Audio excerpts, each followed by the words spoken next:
Halo semuanya, saya Dr. Fadli Mahri, mewakili Rumah Sehat untuk Jakarta RSUD Taman Sari.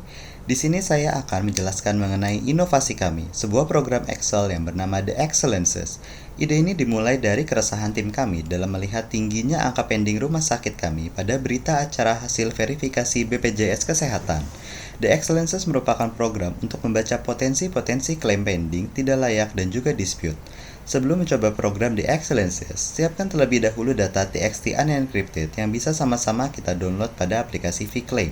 Setelah itu baru kita siapkan aplikasi The Excellences. Sebelum saya masuk pada penjelasan mengenai program The Excellences, kita pelajari dahulu mengenai data yang diperlukan untuk menggunakan program ini. Seperti diketahui bahwa ada dua macam data, yaitu data encrypted dengan tampilan seperti ini. Data ini tidak dapat digunakan pada program kami.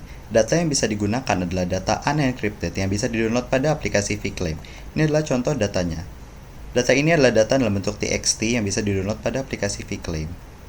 Data ini akan dibaca oleh Excel untuk nantinya masuk sebagai data-data yang bisa diproses.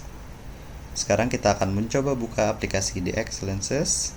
Nah, ini adalah tampilan awal dari aplikasi The Excellences. Kita klik button main data pada aplikasi ini untuk masuk ke tahap berikutnya. Ini adalah tampilan dari main data. Selanjutnya, kita akan mempelajari caranya memasukkan data TXT unencrypted klaim BPJS. Pertama, kita pilih import. Kita pilih folder di mana kita menyimpan file tersebut. Kita pilih file pertama. Pilih yes. Import data pertama selesai, kita pilih file kedua. Kita pilih yes. Import data kedua selesai. Sebelum kita bisa menggunakan tools lain pada aplikasi ini, kita perlu memproses data terlebih dahulu. Kita pilih proses. Hingga keluar notifikasi proses data selesai. Kita pilih OK. Kita baru dapat menggunakan tools lain pada aplikasi ini. Selanjutnya, kita akan coba tools pertama pada aplikasi ini. Kita pilih monitoring dan evaluasi. Ini adalah gambaran dari tampilan tools monitoring dan evaluasi. Tools ini akan memproses seluruh data yang kita masukkan dan memberikan gambaran umum data. Tools ini berguna untuk menganalisa potensi-potensi hasil klaim BPJS guna mengambil keputusan manajemen. Tools ini menampilkan selisih dari tarif inasi bijis dan rumah sakit, gambaran severity level dari seluruh kasus yang dilayani, discharge status, dan juga jumlah kasus berdasarkan pengelompokan rawat jalan rawat inap. Ini adalah grafik berdasarkan severity level. Kita kembali ke main data. Selanjutnya, kita akan coba tools Case Mix Main Group. Kita pilih. Ini adalah tampilan layar dari tools Case Mix Main Group. Tools ini akan menampilkan jumlah kasus yang telah ditangani di rumah sakit berdasarkan kode Case Mix Main Group. Tools ini juga meranking jumlah kasus dari yang paling banyak ditangani hingga yang paling sedikit ditangani. Di samping kanan juga ada grafik dari jumlah kasus yang ditangani per kode Case Mix Main Group. Ada beberapa tools yang bisa digunakan pada Case Mix Main Group.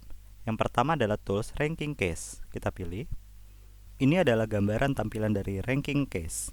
Pertama, kita akan coba pilih Codes of Queue. Akan muncul notifikasi data dengan grup code inasi bijis queue telah tersedia. Kode grup inasi bijis queue adalah pasien yang datang untuk kontrol. Tools ini akan menampilkan seluruh pasien yang datang berobat untuk kontrol penyakitnya. Selanjutnya, kita akan coba tools ranking 1 sampai 5. Apabila dari data yang Anda masukkan, jumlah kasus ranking 1 bukan kode H, maka icon juga akan berubah. Sekarang kita akan coba pilih ranking 1. Setelah data selesai diproses, akan muncul notifikasi data ranking 1 dengan grup kode inasi bijis H telah tersedia. Tools ini akan menampilkan kasus yang paling banyak ditangani dari data yang dimasukkan. Tools ini akan menampilkan seluruh data dengan kode inasi bijis H. Hal yang sama juga akan keluar apabila kita memproses ranking 2 sampai ranking 5. Kita kembali ke Case Mix Main Group. Selanjutnya, kita akan coba tools Readmission. Kita pilih. Pada tools Readmission, terdapat 3 tools yang dapat digunakan, yaitu data rawat jalan kurang dari 7 hari, rawat inap berulang kurang dari 30 hari, dan pasien yang berobat rawat jalan dan rawat inap di hari yang sama. Kita pilih tools pertama, rawat jalan kurang dari 7 hari. Kita tunggu sampai notifikasi keluar. Tools ini akan menangkap seluruh pasien yang datang berobat rawat jalan kurang dari 7 hari. Akan diberikan penanda merah seperti ini. Sebagai contoh, pasien ini datang berobat pada tanggal 10 Juni 2022, lalu datang kembali pada tanggal 14 Juni 2022. Sehingga kedatangan kedua yang kurang dari 7 hari akan diberikan penanda. Tim Case-Mix sebaiknya melakukan verifikasi ulang apakah kedatangan tersebut tepat. Seperti pada contoh, pasien ini datang di poli yang berbeda. Lalu pada contoh lain, pasien ini datang berobat pada tanggal 16 Juni 2022, lalu kembali datang pada tanggal 21 Juni 2022, sehingga kedatangan kedua diberikan penanda. Dengan DPJP juga sama, sehingga tim Case-Mix dapat menangkap bahwa kedatangan kedua ini mungkin tidak sesuai dengan aturan BPJS. Selanjutnya, kita akan coba tools rawat inap kurang dari 30 hari. Kita pilih. Tools ini akan menampilkan seluruh pasien yang datang berobat rawat inap berulang dalam 1 bulan. Sebagai contoh, pasien ini masuk perawatan pada tanggal 17 Juni 2022 dan dipulangkan pada tanggal 21 Juni 2022, lalu kembali berawat inap pada tanggal 24 Juni dan keluar pada tanggal 29 Juni. Sehingga pasien ini datang berobat rawat inap lebih dari 1 kali dalam 1 bulan. Sehingga tim Case-Mix perlu melakukan verifikasi apakah perawatan pasien tersebut sesuai dengan kaidah BPJS. Selanjutnya, kita akan coba tools terakhir, yaitu tools hari yang sama. Tools ini akan menangkap seluruh pasien yang datang berobat lebih dari 1 kali dalam 1 hari. Sebagai contoh, pasien ini datang berobat pada tanggal 6 Juni lebih dari 1 kali.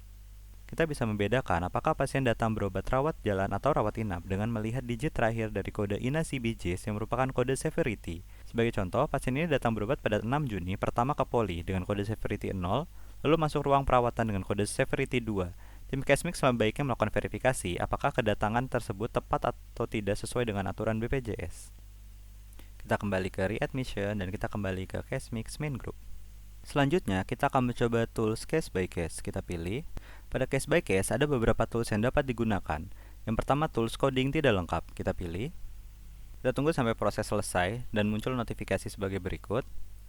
Sebagai contoh, pasien ini memiliki diagnosis Z09.8 yang merupakan diagnosis kontrol, namun tidak disertai oleh diagnosis sekunder lain. Seharusnya diagnosis kontrol disertai dengan diagnosis sekunder. Kita kembali ke case by case.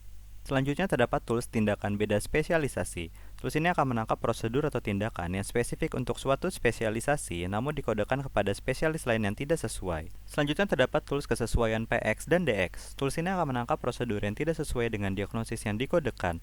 Selanjutnya juga terdapat tools High Potential Pending, yang menangkap kode-kode kasus yang memiliki potensi pending tinggi untuk dapat diverifikasi ulang sebelum dikirimkan. Selanjutnya adalah tools ketidaksesuaian coding, yaitu tools yang menangkap diagnosis yang seharusnya digabung atau dikodekan menjadi diagnosis lain sesuai kaidah coding BPJS. Atau dalam bahasa coding BPJS disebut kode kombinasi yang merupakan dua kondisi utama yang digabung menjadi satu kode diagnosis, atau sistem Dagger dan Asterik. Kita pilih. Kita tunggu sampai proses pencarian selesai hingga muncul notifikasi seperti berikut. Ini adalah beberapa contoh dari ketidaksesuaian coding, seperti diagnosis yang seharusnya digabung, atau diagnosis yang seharusnya dikodekan dengan gabungan Dagger Asterik. Kita kembali ke case by case. Selanjutnya kita akan coba tools verifikasi file. Kita pilih. Tools ini sebetulnya berfungsi seperti search engine berdasarkan kode ICD-10 dan ICD-9CM yang mungkin Anda khawatir adanya ketidaktepatan dalam mengcoding. Di layar ini kami juga telah menyiapkan beberapa coding prosedur dan diagnosis yang umumnya ditemukan pada rumah sakit kami.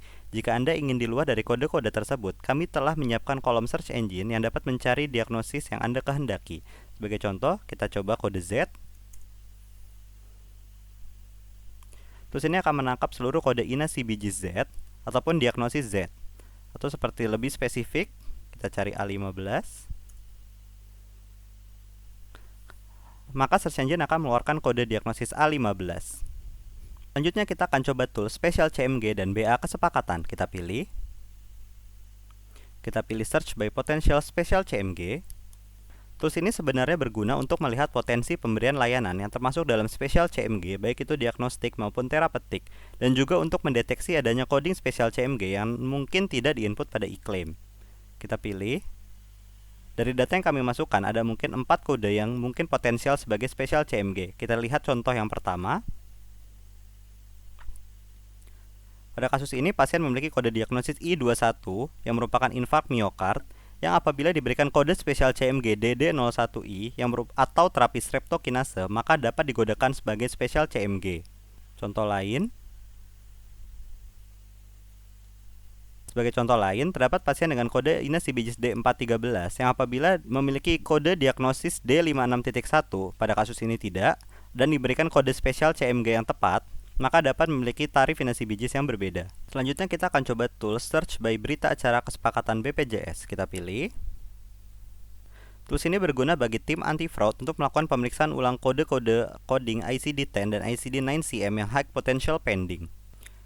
Kita akan coba tools ini. Pilih aspek coding. Kita pilih contoh pertama.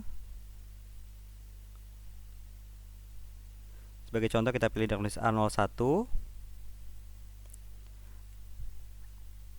Alat sudah menangkap seluruh pasien dengan kode diagnosis A01. Lalu di atasnya sudah ada keterangan mengenai aspek coding, perhatian khusus dan juga keterangan DX dan PX yang berguna bagi tim Cashmix untuk melakukan verifikasi apakah diagnosis-diagnosis yang diberikan pada pasien di bawah sudah sesuai dengan aspek coding, perhatian khusus dan juga keterangan dari BPJS Kesehatan. Kita coba dari aspek medis.